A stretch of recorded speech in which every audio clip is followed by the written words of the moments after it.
There's something unsettling about millions of people lying in pajamas, eating ice cream, watching how a woman was strangled by her ex with a guitar string, and thinking, damn, this episode's good.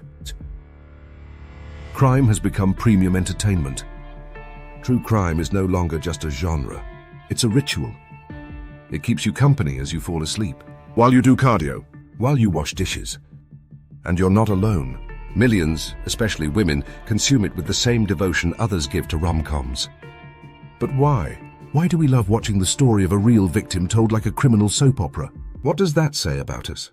And why, if we're honest, do we feel a little thrill when the story gets especially twisted? Today on 277 Broadcast, we dive into the truth behind our fascination, curiosity, empathy, fear, and that very human rush that comes from real crime. With humor, with evidence, and with the kind of discomfort that only hits when you still have a conscience. True crime isn't new.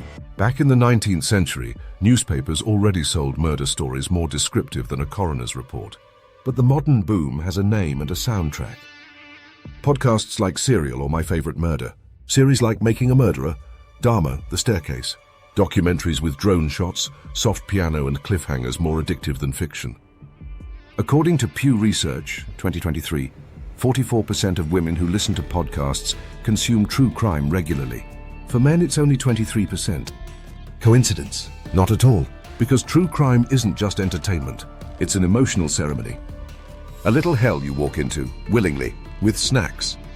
Listening to crime stories activates your limbic system, amygdala, dopamine, adrenaline. It's the same brain route triggered by horror or sex. Simulated danger, no real threat. And because the story is real, not fiction, the effect is stronger. This isn't just a story. It happened.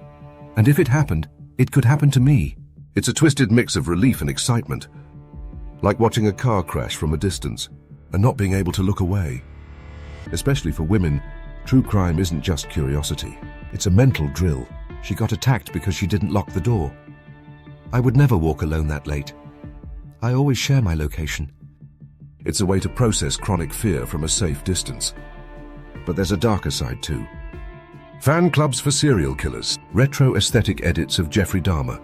Ted Bundy turned into a thirst trap meme. It's not that you love the killer. You love being in control of the story, watching it, analyzing it, understanding it, before it happens to you. We live in a world where crime is real, but it feels distant, until Netflix brings it into your living room. And like Susan Sontag warned, watching human suffering over and over can either kill empathy or turn it into a show. This isn't a theory anymore. It's a market. You don't watch true crime to understand. You watch it to feel. Like scratching an old wound just to make sure it still hurts. And yes, there's an algorithm behind all of this. What used to be a documentary is now a franchise. An industry where trauma is intellectual property, where victims become catalog entries, where every well-structured murder is pure gold, every charismatic psychopath a miniseries, and every viewer data. True crime doesn't just thrill, it gives the illusion of control. Knowing what happened, how it happened, what time, what weapon, makes you feel like it won't happen to you. Because you watched it, because you took notes, because you think knowing the pattern makes you immune. That's the genre's most addictive lie. If you ever felt a tingle when hearing a violent story, you're not broken. You're alive!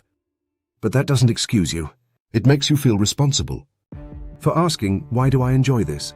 Because when real crime becomes sensory pleasure, you turn human suffering into emotional stimulation.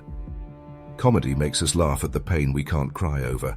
Tragedy lets us cry over what we cannot fix. Both are controlled collapses of truth.